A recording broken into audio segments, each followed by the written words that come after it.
नमस्कार, म टेकनारायण भट्टराई। पावर न्यूजमा स्वागत छ।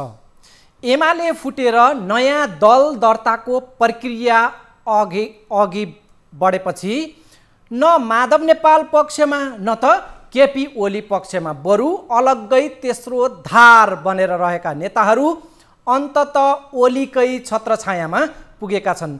8 महिनासम्म विद्रोही बनेर संस्थापनलाई घुर्की लगाउँदै भौतारिएकाहरू आज विधिवत रूपमा पुरानै धारमा फर्किएका छन्। अध्यक्ष ओलीसँगको उनीहरूको पुनर्मिलनको दृश्य आज हेर्न लायक छ। ओलीसँग कुममा कुम जोडेर तस्बिर खिचाउने चटारो पनि त्यहाँ चल्यो। दुनियाँले देखुन् हाम्रो मिलन भन्ने प्रकारले त्यहाँको तामझाम आयोजन गरिएको थियो। त्यसैले त त्यो हेर्नै पर्नेछ।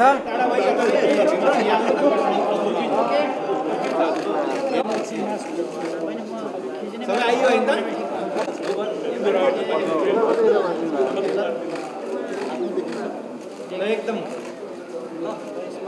4 3 2 1 स्माइल यति भएपछि अलिकति अध्यक्षज्यू के बोल्नुहुन्छ? भोलि 11 बजे तपाईहरुलाई चुले निम्तो अध्यक्ष भोलि 11 बजे बोलिन्छ। अहिले यो प्रकारको फोटो सेसन आज ओलीसँग चलेको छ। उता चन्द्रागिरी हिल्स रिसोर्टमा बाक्लो हुस्सु लागेको छ।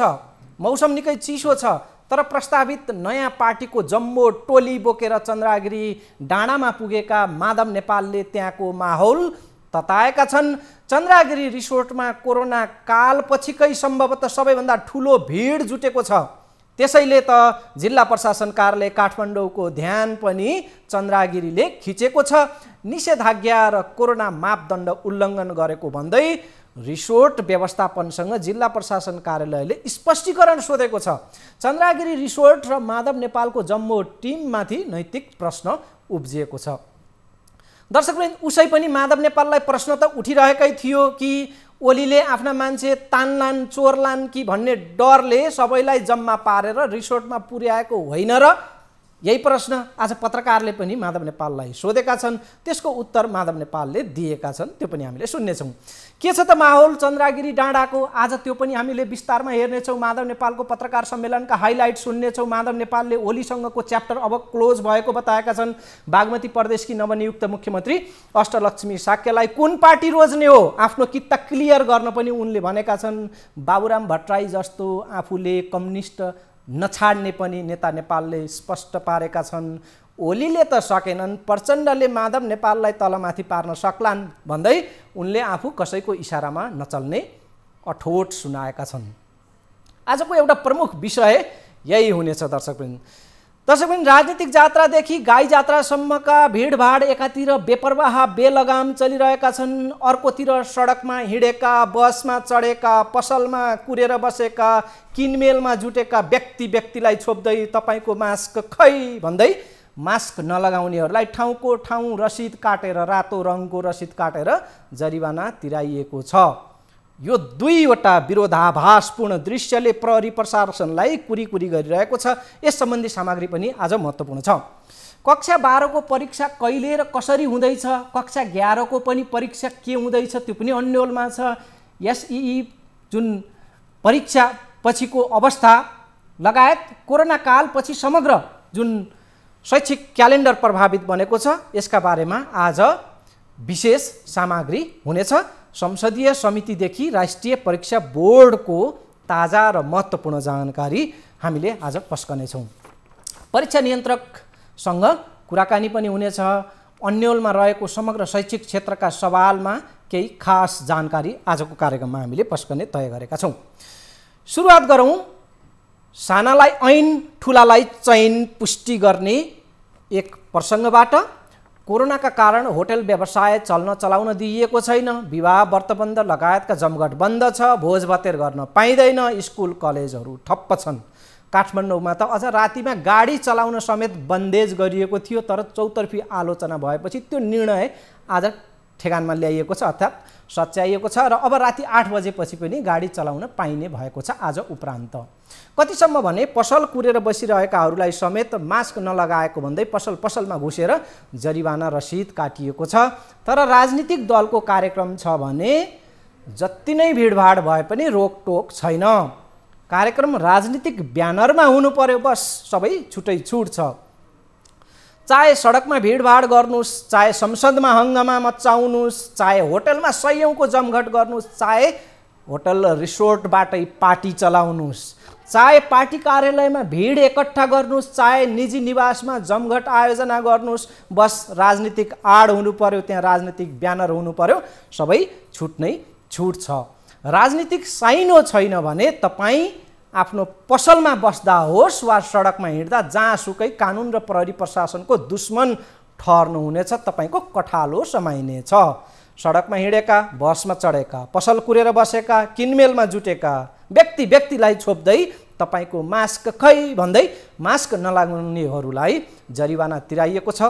100 रुपैयाँ जरिवाना असुल्दै रसिद काट्दै गरेका प्रहरी काठमाडौँ सहरमा देखिन्छन्। नागरिकलाई सचेत गराउन र नियमको पालना होस् भनेर प्रहरी प्रशासनले जरिवाना र कारबाहीको उपाय समेत अपनाएको छ। नियमको पालना गराउनु र सचेतना अभियान चलाउनु पक्कै पनि प्रशंसनीय कार्य हो, यसको विरोध गर्ने कुरा छैन। तर अर्कोतर्फ भिडभाड सहित जात्रा र पर्वहरू भने डरलाग्दो गरी चलिरहेकै छन्। राजनीतिक दलका प्रदर्शन र भेलाहरू पनि भिडभाड सहित चलिरहेकै छन्। बालुवाटारदेखि बालकोटसम्म, बुढा नीलकण्ठदेखि चन्द्रगिरी हिलसम्म, पेरिस डाँडादेखि कोटेश्वर निवाससम्म महामारी नियन्त्रणको मापदण्डको धज्जी उडाइएको छ। राजनीतिक प्रदर्शनका त भो नकुरा गरौँ, तर रातो रसिदमा जरिवाना काटिन्छ आम मान्छेलाई। यो देशमा ठुलालाई ऐन, सानालाई चैन छ नपत्याए यो दृश्यसहितको रिपोर्टमा हेर्नुहोस्।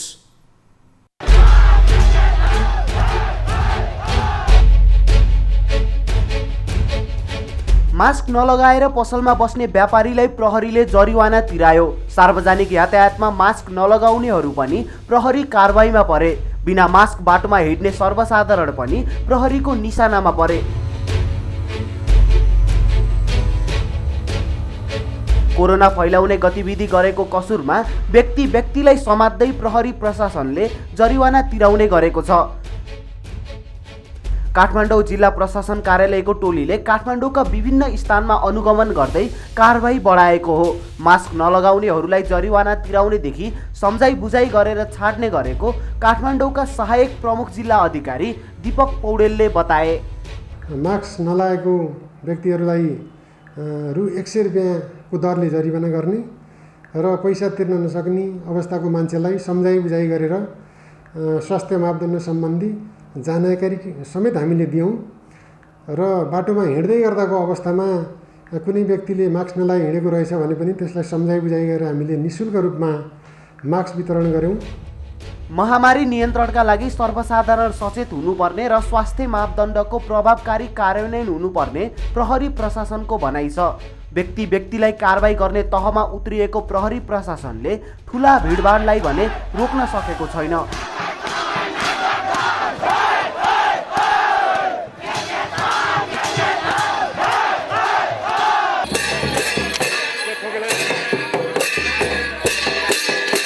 गाई जात्रा पर्वमा विभिन्न सहरहरूमा ठुलो भिडभाड लाग्यो।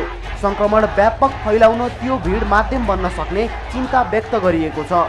भिडभाड सहित जात्रा गर्न दिने तर स्कुल कलेजका परीक्षा रोक्ने भन्दै प्रश्न उठाइएको छ। एकातिर व्यक्ति तहमै उत्रिएर कारबाही गर्ने, अर्कोतर्फ ठुला भिडभाड नियन्त्रण र व्यवस्थापन गर्न नसक्ने स्थिति जे देखिएको छ, यो मामला प्रहरी प्रशासनका लागि धर्म सङ्कट बनेको छ।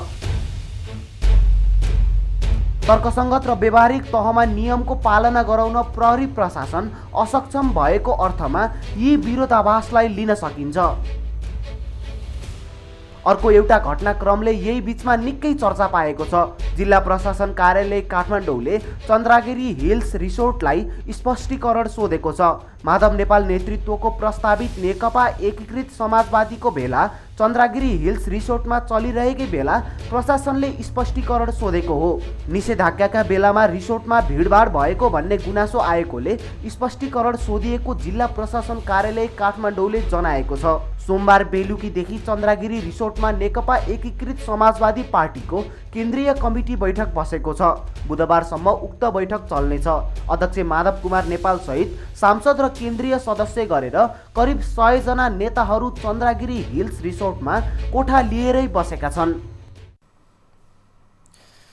संसदको शिक्षा तथा स्वास्थ्य समितिले कक्षा 12 को परीक्षा भौतिक उपस्थितिमा गराउन सरकारलाई निर्देशन दिएको छ। कोरोना संक्रमणको जोखिम बढ्ने भन्दै यसअगाडि साउन 31 गतेदेखि हुन लागेको परीक्षा स्थगित गरिएको थियो। कक्षा 12 को परीक्षा पटक पटक रोकियो, तर अरू परीक्षाहरू भने चलाइयो। कुनै परीक्षा रोक्ने, कुनै चलाउने, यस्तो विरोधाभास किन भन्दै चर्को आलोचना हुँदै आएको थियो। अब कक्षा 12 को परीक्षा कहिले हुन्छ, कसरी हुन्छ, यो प्रश्न केही बेरमा परीक्षा नियन्त्रकलाई नै हामीले सोध्नेछौँ। त्योभन्दा अघि केही पृष्ठभूमि यो रिपोर्टमा हेरौँ।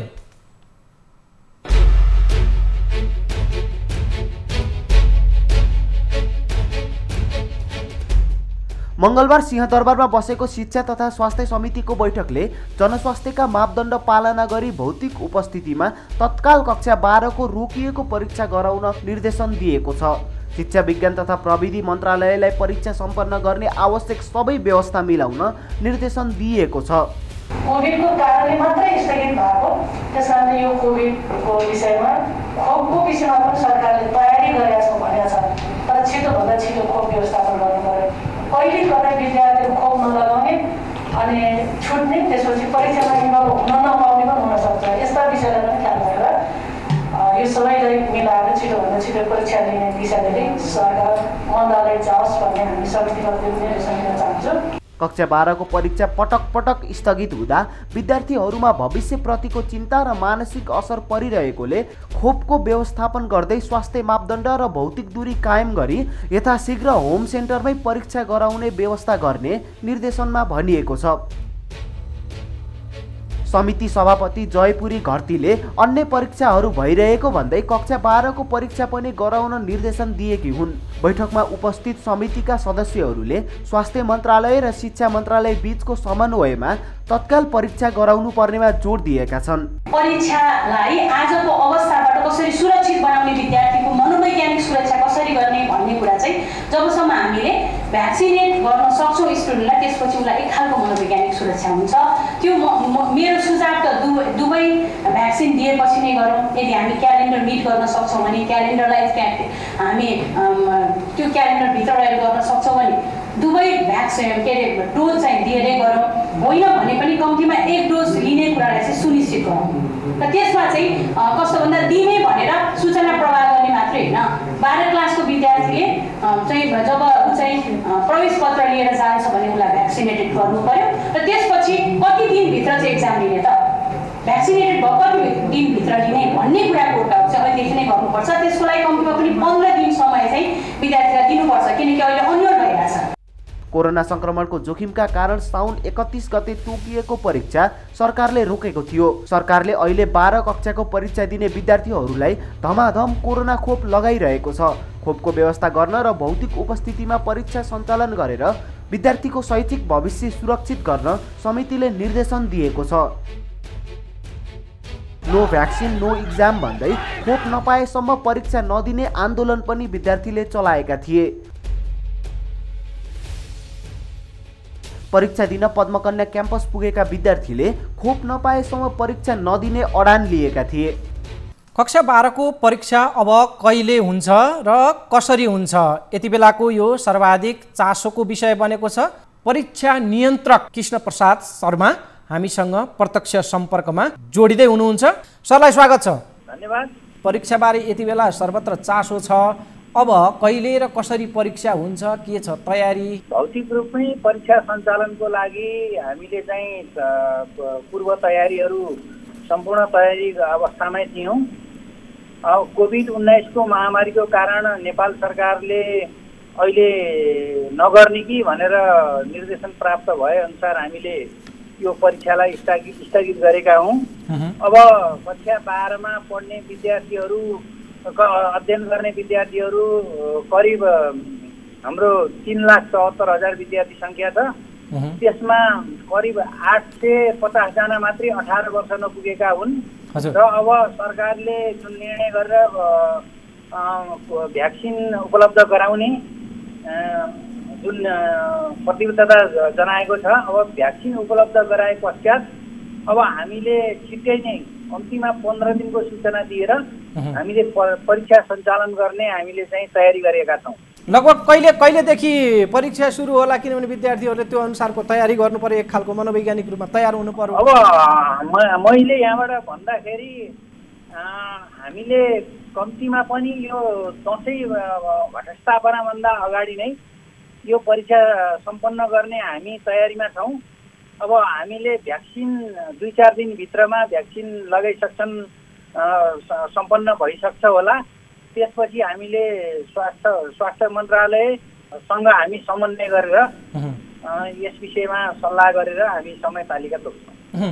जस्तो सहरी क्षेत्रका विद्यार्थीहरूले तुलनात्मक रूपमा खोप अलि सहज हिसाबले पाइरहेका छन्, तर ग्रामीण भेगका दूरदराजका विद्यार्थीहरूको हकमा चाहिँ कस्तो छ अवस्था? खोपको अवस्था चाहिँ तपाईँहरूले कसरी मूल्याङ्कन गरिरहनु भएको छ? सम्भव छ हामीले सबै विद्यार्थीहरूलाई खोप लगाउन सक्छौँ भन्ने उहाँहरूको आँकडा छ। 1 देखि 50 जना विद्यार्थी भएको 2400 विद्यालय छ, जबकि हाम्रा 4315 परीक्षा केन्द्र अहिले जुन कायम गरिएको छ होम सेन्टरको रूपमा 2400 विद्यालयहरू 1 देखि 50 जना विद्यार्थी भएका छन्।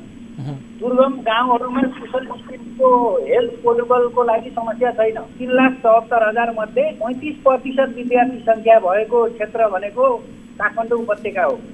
त्यसैले खोप काठमाडौँ उपत्यकामा मैले जनरल सर्वेक्षण गर्दाखेरि पनि यहाँ चाहिँ मैले बुझ्दाखेरि पनि अधिकांश विद्यार्थीहरूले खोप लगाइसकेको मैले जानकारी प्राप्त गरेको छु। अब अभिभावकहरू र परीक्षार्थीहरूलाई, खास गरी कक्षा 12 को परीक्षार्थीहरूलाई र सरकारको प्रतिनिधि परीक्षा नियन्त्रक भएको हिसाबले यो घडीमा भन्नु के छ तपाईँको? 2-4 दिनमै यो खोप कार्यक्रम सम्पन्न हुनेछ र अब अभिभावक हाम्रा विद्यार्थीहरू यो निर्धास्तका साथ आफ्नो अध्ययन जुन यो अब 10-15-20 कम्तीमा पनि यो दसैँ अगाडि परीक्षा हुनेछ, यसको तयारीमा लाग्नुहुनेछ।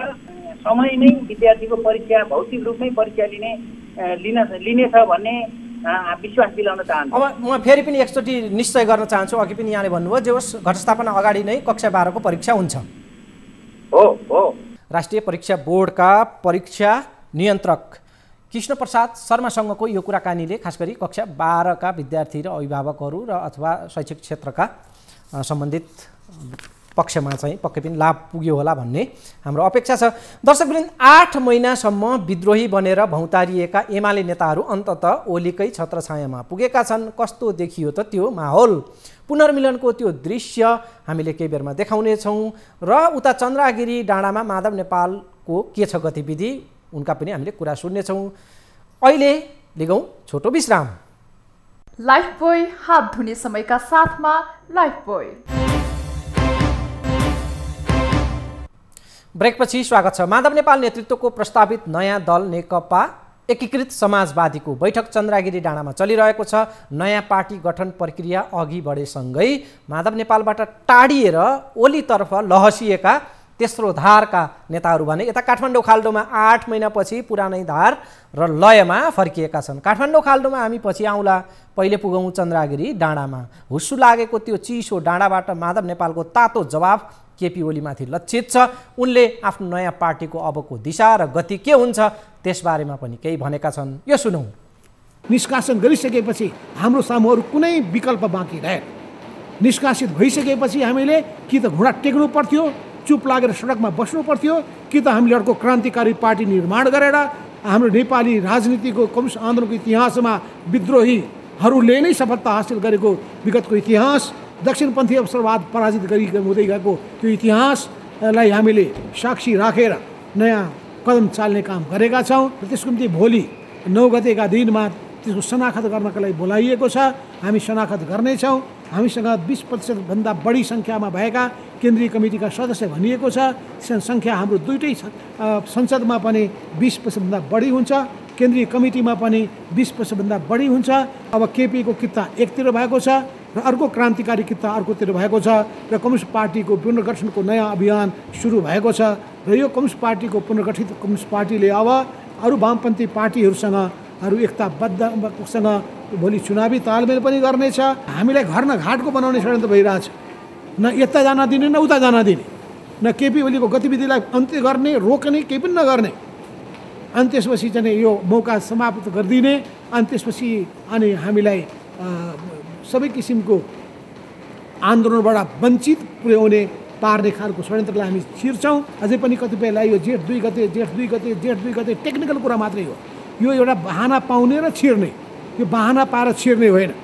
पार्टीको क्रान्तिकारीकरण गर्ने, पार्टीको रूपान्तरण गर्ने र त्यो भएको हुनाले हामीले के देख्यौँ, त्यो केपी ओलीको नेतृत्वमा त्यो सम्भव छैन भन्ने हामीलाई लाग्यो। ओलीका कारण एमाले पार्टी छाडे पनि कम्युनिस्ट ब्रान्ड भने कहिल्यै नछाड्ने माधव नेपालको अठोट छ। बाबुराम भट्टराईलाई बरु कम्युनिस्ट ब्रान्डमै निम्त्याउने भित्र्याउने तर आफूले नछाड्ने उनको दृढता छ। ओलीले त नसकेको भन्दै प्रचण्डले आफूलाई गलाउन नसक्ने पनि नेता नेपालको आजको भनाइ छ। यो पनि सुनौँ। अब दुनियाँले के भन्छन् भन्ने कुरा हेर्न थाल्यो भने त दुनियाँको कुरा सुन्नु पागल भइन्छ। दुनियाँका कुरामा नजानुहोस्। तपाईँले सोचेको विचार ठिक छ कि छैन, अँगालेको सिद्धान्त ठिक छ कि छैन, उद्देश्य राखेको पवित्र छ कि छैन, त्यो उद्देश्यका साथ अगाडि जाने कम्युनिस्ट पार्टीलाई त्याग्ने कल्पना पनि नगर्नुहोस्। केपी ओलीले नि मलाई भन्नुभएको थियो अब यो कम्युनिस्ट पार्टीको कुनै अर्थ छैन, यसो नाम फेरिदिउँ भन्ने उहाँ नै हो, तर नमान्ने मान्छे मै हो। त्यसो हुनाले त्यो हाम्रो बाबुरामजीको त्यो विचारसँग सहमत हुन सक्दिनँ। एउटा कुरा अब प्रचण्डले खेलाउनु होला, कसले खेलाउनु होला, यो देशको सबभन्दा ठुलो खेलाडी केपी ओली। केपी ओली खेलाडी जस्तोले खेलाउन नसकेपछि अरूले त्यस्तो चाहिँ गर्नु होला भन्ने लाग्दैन मलाई। केपी ओली पनि सुध्रिनुहोस्, मैले किन नराम्रो कुरा भन्नु, उहाँ पनि सद्बुद्धि पलाओस्। अष्टलक्ष्मी शाक्यलाई आफ्नै पहलमा र सरसल्लाहमै बागमती प्रदेशको मुख्यमन्त्री बनाएको माधव नेपालको दाबी छ। तर अबका दिनमा अष्टलक्ष्मी शाक्यले कुन पार्टी रोज्ने हुन् त्यसको आधारमा उनको मुख्यमन्त्री कार्यकालको निर्धारण हुने नेता नेपालले बताएका छन्। एक प्रकारले चेतावनी पनि दिएका छन्। उनले कुन पार्टी रोज्ने हो निर्णय लिन शाक्यलाई टाइमलाइन सहित सुझाव दिएका छन्। अष्टलक्ष्मी कमरेडको बारेमा उहाँसँग मेरो सल्लाहले नै उहाँ हुनुभएको हो, मेरो सहमति लिनुभएकै हो, तर उहाँ पनि अब अप्ठ्यारोमा हुनुहुन्छ। अहिले त हुनुभयो, अब अहिले त हुनुभयो। जब पार्टी अलग बनिसकेपछि एउटा पार्टी रोज्नुपर्ने अवस्था बन्छ। अब उहाँमाथि भर पर्ने कुरा हो, म धेरै अहिले भन्न चाहन्न। अब त्यो नयाँ पार्टी बनिसकेपछि 21 दिनभित्रमा कुन पार्टी रोज्ने भनेर प्रदेश सभाका सदस्यको हकमा र स्थानीय तहका प्रतिनिधिहरूको हकमा 21 दिनको समय भएको हुन्छ। त्यो समयभित्र उहाँ कता रोज्नुहुन्छ त्यसको आधारमा अनि त्यो सरकारलाई हामीले कसरी हेर्ने भन्ने तय हुनेछ। अहिले मेरै सहमतिबाट नै, मेरै चाहना, मेरो चाहिँ अनुमतिबाट नै पनि उहाँ जानुभएको। निषेधाज्ञा र कोरोना मापदण्डको धज्जी उडाउँदै होटल एवं रिसोर्टमा भिडभाड गरेको भनेर जिल्ला प्रशासन कार्यालय काठमाडौँले स्पष्टीकरण सोधेको विषयमा पनि माधव नेपालले जवाफी प्रष्टीकरण दिएका छन्। आफ्ना नेता सांसदहरूलाई ओलीले तानलान् चोरलान् भन्ने डरले सबैलाई उठाएर चन्द्रगिरी डाँडामा आएको भनेर पनि चर्चा भएको छ नि भन्ने पत्रकारहरूको प्रश्नको पनि उनले यसै मेसोमा मिसाएर दुईटैको जवाफ दिएका छन्। सुनौ। तपाईँले पार्टीको स्थायी कमिटीको बैठक भन्नु पनि कोठेभित्रै गर्नुपर्छ, हलभित्रै गर्नुपर्छ।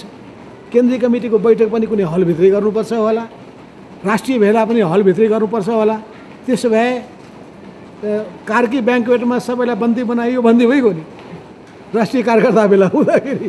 त त्यसो हुनाले कुनै कहिले बेलामा अलि अनुकूलता, ठन्डा दिमागले छलफल गर्ने, धरो दसवटा कामहरूमा मान्छेले अलमलिने स्थितिमा बन्ने भनेपछि यस्तो हामीले शान्त यस्तो राम्रो वातावरण हामीले चयन गर्ने हामी सोच्यौँ र एक ठाउँ बस्दाखेरि विचार पनि छलफल गर्न सकिन्छ, अन्तर्क्रिया गर्न सकिन्छ भन्ने सोचेर हामीले गरेको। दर्शकबिन, चन्द्रगिरी डाँडाबाट अब झरौँ काठमाडौँ खाल्डोमा।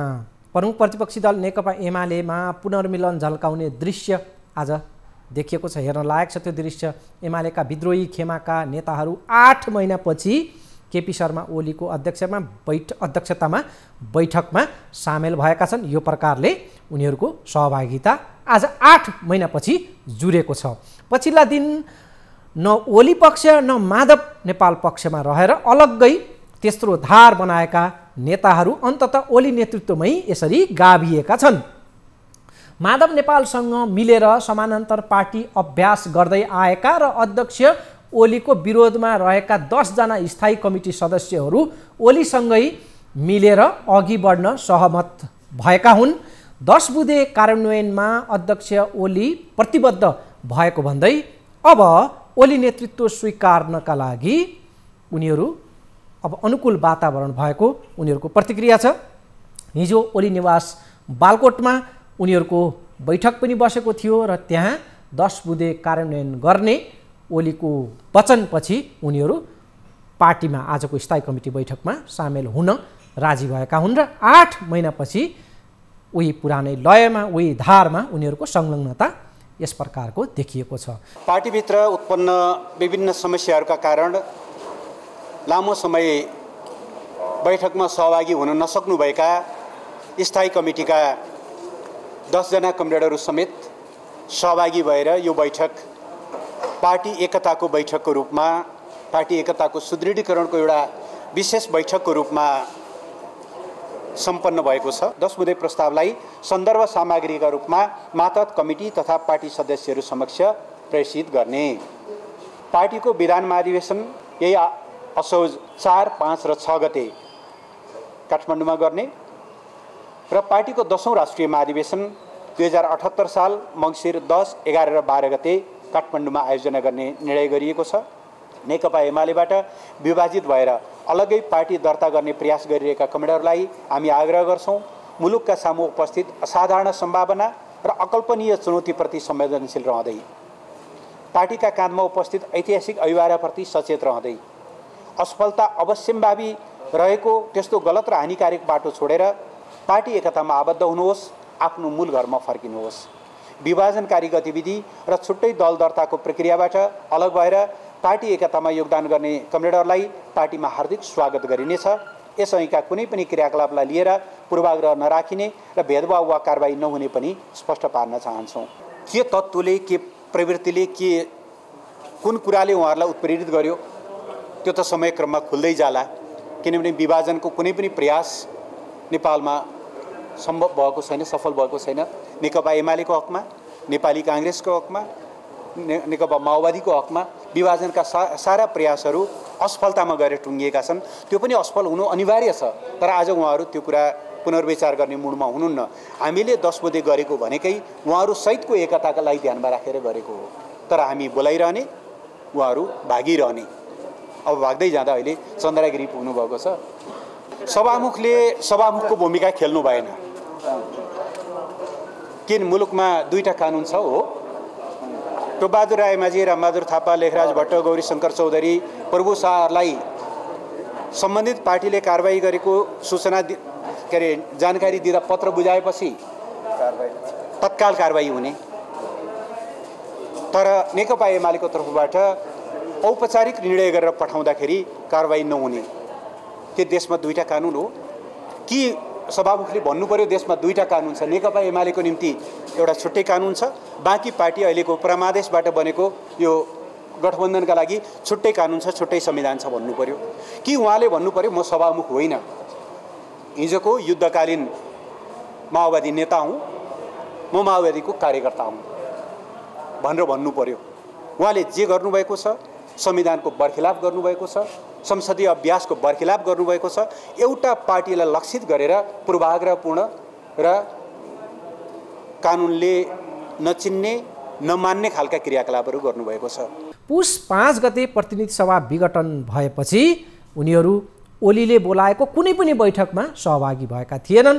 माधव नेपाललाई साथ दिएर उनीहरूले ओलीमाथि दबाब दिँदै आएका थिए। यसअगाडि माधव नेपाल पक्षका 14 स्थायी कमिटी सदस्यहरूमध्ये अमृत कुमार बोहरा, भीम रावल, युवराज गेवाली, अष्टलक्ष्मी साक्य, घनश्याम भूषाल, योगेश भट्टराई, गोकर्ण विष्ट, भीम आचार्य, सुरेन्द्र पाण्डे, रघुजी पन्त लगायतले माधव नेपाललाई आजकै मितिबाट औपचारिक रूपमा छाडेका छन् र ओलीसँग यो प्रकारले कुममा कुम मिलाएर सामूहिक तस्बिर खिचाएका छन् र एमालेको पार्टी इतिहासमा आजको दिन यस प्रकारले पुनर्मिलनको एउटा मितिका रूपमा अंकित रहने भएको छ। सोमबार अध्यक्ष ओली निवास बालकोटमा भएको झण्डै 3 घण्टा लामो छलफलमा अध्यक्ष ओली 2075 साल जेठ 2 को एमालेको त्यो पुरानो संरचना अनुसार नै अघि बढ्न र 10 बुँदे प्रस्ताव कार्यान्वयन गर्न तयार भएका थिए। त्यसपछि नेपाल समूहमा रहेका तर नयाँ पार्टी दर्ताको प्रक्रियामा अलग रहेका त्यहाँ साथ नदिएका माधव नेपाललाई यी नेताहरूले ओलीले बोलाएको बैठकमा आज बस्न उनीहरू राजी भएका छन्। तर माधव नेपालले यो पनि जे अहिले भइरहेको छ यो पनि ओलीको अर्को तिगडम र धोका साबित हुने दाबी गरेका छन्। अहिले कसरी हुन्छ माधव नेपाललाई घर न घाटको बनाउने उद्देश्य अनुसार सबै कुरा मान्छु भनेर ओलीले जालमा पार्ने रणनीति बनाएको माधव नेपालको आशय छ। कार्यक्रमको निर्धारित समय सकिएको छ। भोलि यही समयमा उपस्थित हुनेछु। आज बिदा हुन्छु। नमस्कार।